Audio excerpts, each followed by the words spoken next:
Paris, in August of 1572, was a city holding its breath. The air, thick with the late summer heat, was also charged with a fragile, almost desperate hope. The occasion was a wedding intended to heal a nation bleeding from decades of religious strife. Henri, the young, charismatic king of Navarre and the de facto leader of the Protestant Huguenots, was to marry Marguerite de Valois, sister to the Catholic King Charles IX of France. It was a union designed as a grand political suture, a promise to stitch together a kingdom torn apart by the brutal French wars of religion. The city swelled with Protestant nobles who had traveled from across the country to celebrate their leader. They walked the streets of the overwhelmingly Catholic capital with a cautious optimism. Among them was the 20-year-old Henri of Navarre. He was a man of immense charm and sharp intellect, his mind as quick as his swordsmanship. He had been raised in the crucible of war, but he possessed a deep, pragmatic desire for stability. This wedding, he believed, was the first step toward a France where a man's faith would not be a death sentence. The celebrations were lavish, a frantic spectacle of feasting and pageantry. But beneath the veneer of reconciliation, a dark conspiracy was taking root in the chambers of the Louvre Palace. Catherine de' Medici, the Queen Mother and the true power behind the throne, saw the gathering of Huguenot leaders not as an opportunity for peace, but as a tactical advantage. For years, these men had challenged her authority and the unity of her Catholic kingdom. Now they were all gathered in one place, unarmed and unsuspecting, within the walls of Paris. The trap was set. On the evening of August 23rd, just days after the wedding, the signal was given. The bells of the church of Saint-Germain-l'Auxerrois began to toll, a prearranged signal that unleashed hell upon the city. The wedding bells had become a death knell. The St. Bartholomew's Day massacre began. Mobs, incited by radical Catholic nobles and the royal guard, swarmed through the streets. What started as a targeted assassination of Huguenot leaders quickly devolved into a citywide orgy of slaughter. Doors were splintered, and families were dragged from their beds. Men, women, and children were cut down in the streets, their bodies thrown into the Seine until the river ran red. For Henri of Navarre, the night was a personal apocalypse. He was a guest in the Louvre, the very heart of the conspiracy. He watched in horror as his friends, his advisors, his most loyal commanders, men he had fought alongside for years, were hunted down and butchered in the palace corridors. Admiral Gaspard de Coligny, the most revered Huguenot leader and a father figure to Henri, was murdered in his bed and his body defenestrated to the courtyard below. He was a prime target. His life hung by a thread, spared only by his new status as the king's brother-in-law and the intervention of his wife, Marguerite. But his survival came at a terrible price. He was dragged before King Charles IX, who, trembling with a mixture of fanatical fervor and hysteria, gave him an ultimatum: mass or death. In that moment, surrounded by the architects of the massacre, Henri made the first of the pragmatic, soul-crushing decisions that would define his life. He chose life. He abjured his Protestant faith and publicly converted to Catholicism. It was a profound humiliation, a forced baptism in the blood of his own people. He became a prisoner, held captive at the French court for nearly 4 years, a gilded trophy of the massacre. Every day of his captivity was a slow, burning lesson. He smiled, he hunted, he played the part of the carefree convert, but inwardly a cold resolve was forming. He saw the faces of the men who had orchestrated the slaughter, the Duke of Guise, the fanatical leaders of the Catholic League. He could have dreamed of a simple, bloody revenge, of putting a sword through their hearts, but as he watched the court's intricate dance of power, paranoia, and betrayal, he began to understand a deeper truth. Killing these men would solve nothing. It would only spawn more violence, more martyrs, more war. It would feed the very beast of fanaticism that was devouring France. His revenge, he realized, had to be something else entirely. It could not be a storm of hot-headed passion. It had to be a slow, meticulous, intellectual act of construction. He would not seek to destroy his enemies' bodies. He would seek to dismantle the very world they believed in.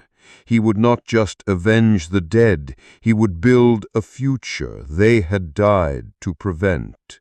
This vow, forged in the trauma of the massacre and tempered in the cold fire of his captivity, would become the guiding principle of his life. In 1576, Henri escaped his gilded cage. He fled the French court, galloped south, and on crossing the Loire River back into friendly territory, formally renounced the Catholic faith that had been forced upon him. He once again became the leader of the Huguenot cause, but he was a changed man. The charming, hopeful youth had been burned away, replaced by a hardened, pragmatic commander who understood the true cost of war. The years that followed were a brutal, chaotic blur known as the French Wars of Religion. It was a quagmire of shifting alliances, sieges, and skirmishes. France was a fractured chessboard where personal ambition, political maneuvering, and religious fanaticism were indistinguishable. Henri proved to be a brilliant military strategist, winning key battles at Coutras and Ivry. He was beloved by his soldiers for his courage, often leading charges from the front, his white plume a beacon in the chaos of battle. But with every victory, he saw the deeper loss. He saw torched fields, starving peasants, and a generation of young men who knew nothing but violence. He realized that France was a patient bleeding to death, and its doctors were arguing over theology while the patient expired. His goal began to shift. It was no longer simply about winning the war for the Huguenots. It was about ending the war for France. His philosophy was best captured in his famous appeal to his Catholic opponents before a battle. "We are all Frenchmen, and I am your king. You are my subjects. I am like the father who strikes his children with a rod, but my heart bleeds for them." He saw himself not as a partisan warrior, but as the future healer of a broken nation. In 1589, the political landscape shifted dramatically. The fanatical King Henri III was assassinated by a radical monk, and as he lay dying, he officially recognized Henri of Navarre as his rightful heir. By law, Henri was now King Henri IV of France. But a law on paper meant little in a country torn by zealotry. The powerful Catholic League, backed by Spain, refused to accept a Protestant heretic on the throne. They controlled Paris, the heart of the kingdom, and declared that they would rather see France destroyed than ruled by a Huguenot. For 4 years, Henry laid siege to his own capital, fighting a war not against a foreign enemy, an army, but against an idea. He could have starved Paris into submission.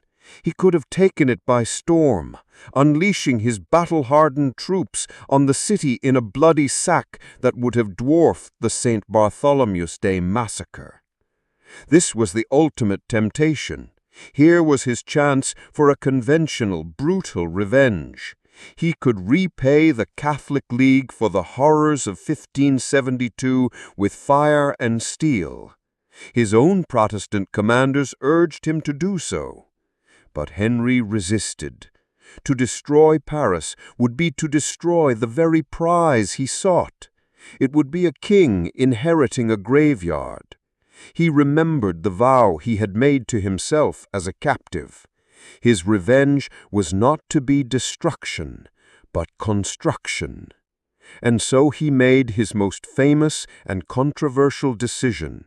In July 1593, standing before a council of advisers, he declared his intention to convert to Catholicism once more.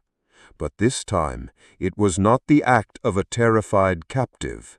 It was the calculated gambit of a master strategist. He famously quipped, "Paris is well worth a mass." This was not a betrayal of his faith, but its ultimate pragmatic expression. He understood that he could not heal France as a Protestant king.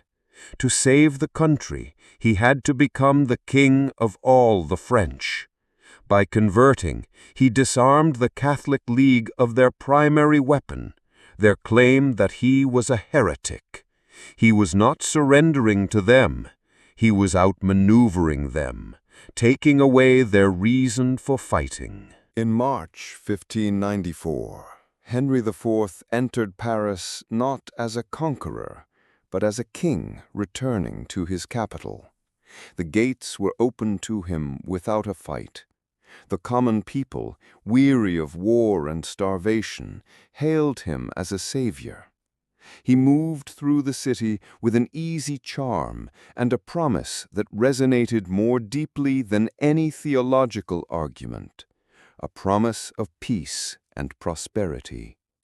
"If God grants me life," he famously declared, "I will see to it that there is no peasant in my kingdom so poor that he cannot have a chicken in his pot every Sunday."